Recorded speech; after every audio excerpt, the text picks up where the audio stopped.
Alors bonjour à tous, ça fait longtemps que j'avais pas fait une petite vidéo et là j'ai eu une petite idée. Je voulais vous faire partager mes découvertes. Je suis tombé sur des vieux livres, voilà, dont l'un qui s'appelle Cours expérimental de sciences. Et je voulais vous montrer un petit peu l'évolution de l'approche de l'éducation des sciences au cours du siècle dernier. Alors pourquoi du siècle dernier? Parce que celui-ci, cet ouvrage, il a un siècle. Voilà, il a un siècle, pile poil. Bon, il appartenait à mon grand-père. Peu importe, hein. C'est voilà, il y a son nom, je crois dessus, Verrier Jules, ouais, c'est bien lui. Et dans cet ouvrage, vous avez tous les cours de sciences qui étaient faits, si vous voulez, en vue de l'obtention de ce qu'on appelait le certificat d'études à l'époque. Voilà. Et vous allez rigoler un petit peu. Finalement, on s'aperçoit qu'il y a peu de choses à changer, puisque vous allez vous apercevoir que dès le début. Alors l'ouvrage est complètement austère par rapport à ce que vous connaissez maintenant. Vous voyez, il y a pas mal d'images qui sont faites, je pense, à l'encre de Chine et dupli-copiées avec des pages qui sont assez légères. Et on commence cette partie-là. Alors, ça relève un petit peu de l'école primaire, fin d'école primaire, si mes connaissances sont bonnes sur le certificat d'études. Et vous avez les trois états de la matière, les trois états des corps. Alors il y a tout un tas de choses.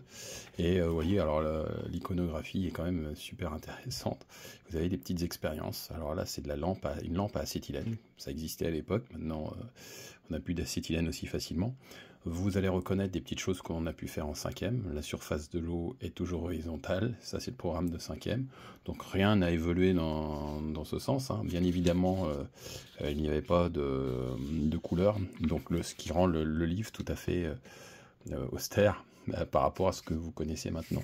Alors je vous fais partager ça, hein. Vous avez l'air, c'est le programme de 4e. Vous voyez, c'est toujours les mêmes thématiques, hein. On n'a rien inventé de très nouveau, si ce n'est qu'à l'époque, on peut dire que c'était plus tourné encore, je trouve, sur des applications du quotidien, mais vraiment du quotidien, de la maison, de ce qu'on pouvait voir à la maison ou dans les campagnes. Je vais vous faire voir un autre exemple de chapitre de chimie. Bon, alors là, vous voyez, l'oxygène, donc nous, effectivement, maintenant, c'est le dioxygène, hein. On a corrigé ça depuis un petit bout de temps.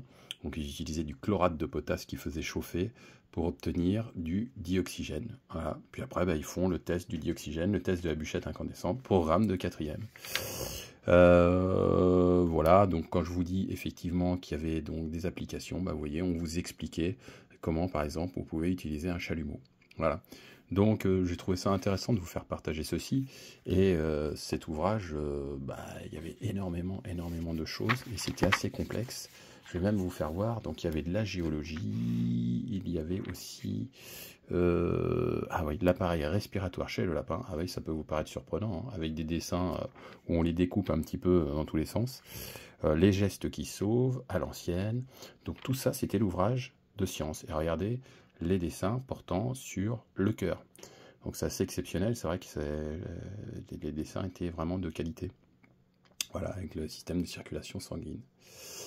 Autre chose, souvent on vous reproche, votre génération, d'être un petit peu déficient, on va dire, dans tout ce qui est conversion, unité. Alors moi, je pense que c'est pas tout à fait de votre faute. C'est qu'on a moins le temps de le faire. Je vous fais voir cette fois-ci. Alors cet ouvrage était de 1930. Là, c'est après-guerre, après Seconde Guerre mondiale, c'est 1940, 1950 à peu près. Voilà, donc c'est un ouvrage de mathématiques qui appartenait à un de mes oncles, voilà, et vous avez au moins 100 pages qui portent sur les conversions. Vous avez par exemple ici la pesée, vous retrouvez la balance de Roberval, la balance de l'épicier de l'époque, et ce qui est intéressant, c'est que, alors effectivement, il y a des parties exercices. Quand on parle à un moment donné des pesées, ou ce genre de choses, ici, sans y prendre garde, vous arrivez sur un exercice sur le compteur à gaz. Voilà, et là, on va parler des mètres cubes. Donc tout était tourné vers vraiment du pratico-pratique, comme certains de mes collègues aiment à le dire. Vous avez quoi d'autre ? Et tout ça, c'est le livre de mathématiques, hein. Vous avez des divisions, mais à chaque fois, c'est retourné vers du concret. Vous voyez, la bascule qui était utilisée dans les campagnes à l'époque.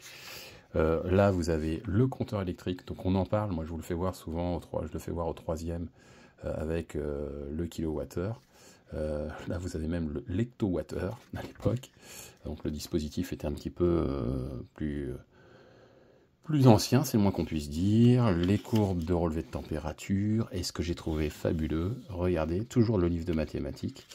Vous avez les changements d'unités dans les volumes. Donc voilà, avec le tableau des unités de volume qui va être lié avec les unités de capacité à un moment donné. Alors c'est toujours aussi austère, hein, ça manque de couleur tout ceci. Et vous allez voir, j'imagine bien, si je devais vous enseigner ça, eh bien je serais un peu défiant aussi. Les mesures de bois, eh oui, puisque ça c'était très utilisé à l'époque. Alors les mesures de bois, il y a ce qu'on appelle le ster, hein, c'est toujours utilisé pour les marchands de bois. Et un ster vaut 1 mètre cube. Regardez le cube de bois qui est, euh, qui est bien rangé. Voilà, donc vous voyez, les mathématiques à l'époque étaient centrées sur le quotidien. Et là, j'en ai des pages et des pages. Voilà, donc bah, effectivement, hein, les élèves, quand vous faisiez des heures et des heures sur les unités de capacité, les unités de volume, bah, au bout d'un moment, vous étiez chevronné. Donc les gens de cette génération étaient très chevronnés dans ce domaine-là. Tout était tourné sur du concret. Voilà, transport de la tonne kilométrique, tout un poème. Voilà, bah, j'espère que je voulais vous faire profiter de tout ceci. Bon, bah, j'espère que ça vous a un petit peu intéressé. Il faut bien que vous compreniez que finalement, bah, ce que vous apprenez, eh bien souvent, voilà, il y a un siècle, on apprenait un peu les mêmes choses, mais différemment, de façon peut-être un peu plus austère, mais voilà, les temps changent, il faut savoir vivre avec son temps, mais quoi qu'il en soit, bah voilà, vous apprenez les mêmes choses que vos parents ou arrière-grands-parents ou arrière-grands-parents, sauf qu'à l'époque, bah, il y avait beaucoup moins de thématiques, ils étaient centrés plus précisément sur ce qui les l'entourait au quotidien dans leur maison. Voilà. Eh bien écoutez, on se dit à bientôt.